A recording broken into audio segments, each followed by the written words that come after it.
Good evening and welcome to the Global Report. I'm your host, Julianne Marsham. Tonight, we have a developing story that's sending shockwaves from Ottawa to Langley, Virginia. Declassified documents released just this morning reveal a startling level of collaboration between Canada's intelligence services and the United States Central Intelligence Agency throughout the year 2025. This goes far beyond previously understood intelligence sharing agreements.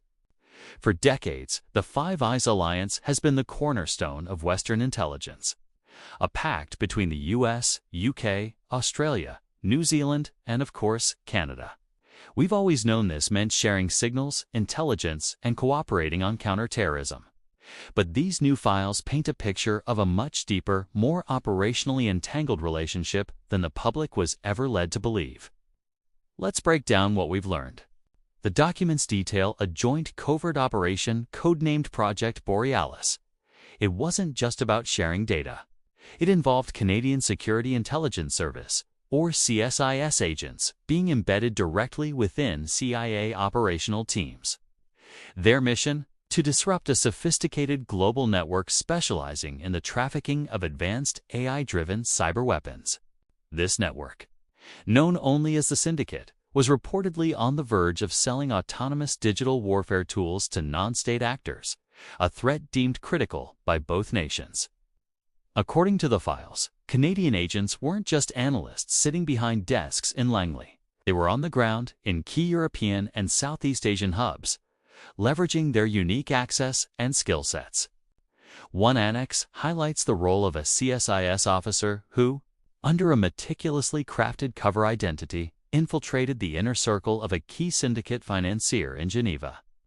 This infiltration was apparently instrumental in mapping the network's financial architecture, which was the first major breakthrough in the case.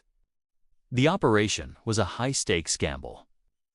The documents reveal intense debate within the Canadian government at the time.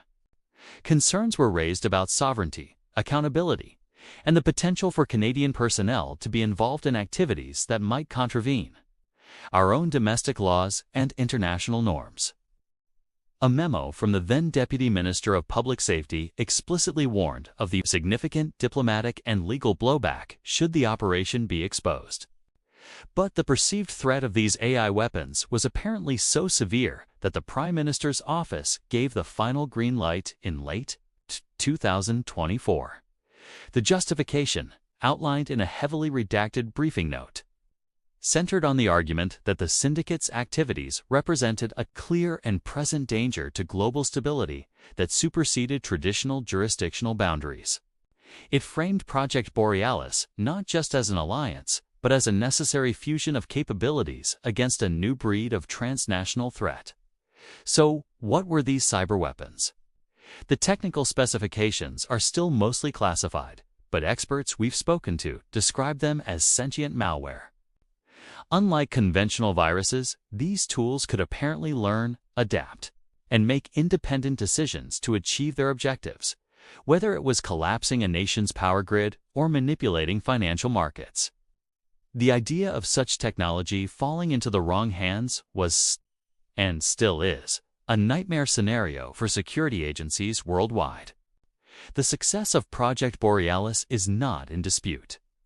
In October 2025, a series of coordinated raids across 9 countries effectively dismantled the syndicate's leadership.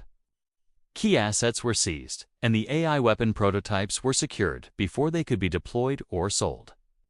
The operation was hailed internally as a landmark success in proactive threat neutralization. Publicly, it was presented as a multinational law enforcement action against organized crime, with no mention of the deep intelligence integration. But now, with this leak, the questions are flying.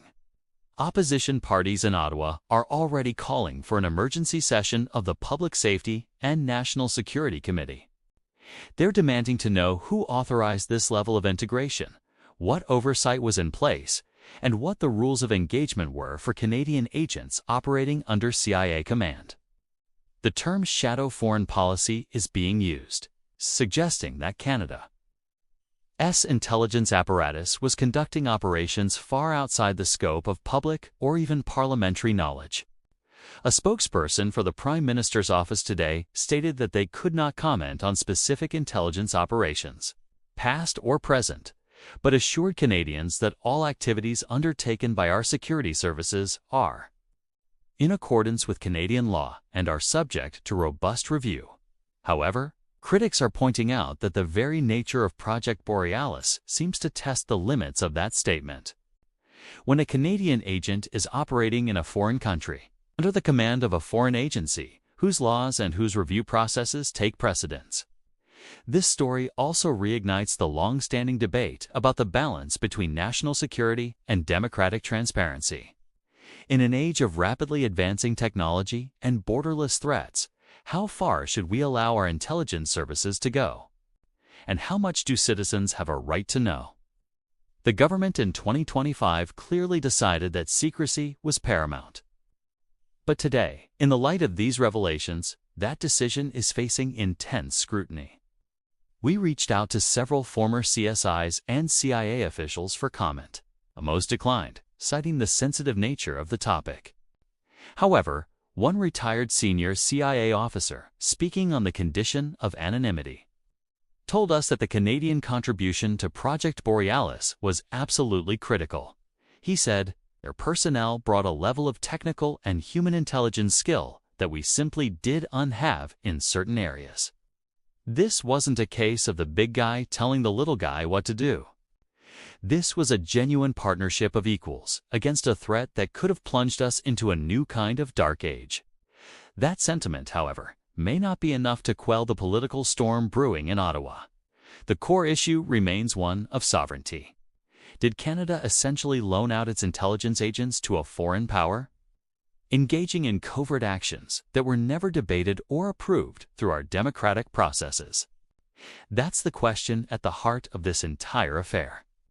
We'll continue to dig into these documents and bring you the latest analysis as this story unfolds. The fallout from Project Borealis is just beginning, and it forces us all to confront uncomfortable questions about the nature of security and sovereignty in the 21st century. What happens in the shadows eventually has a way of coming to light. Thank you for joining us on the Global Report. We'll be following this story closely, so be sure to subscribe for updates. Good night.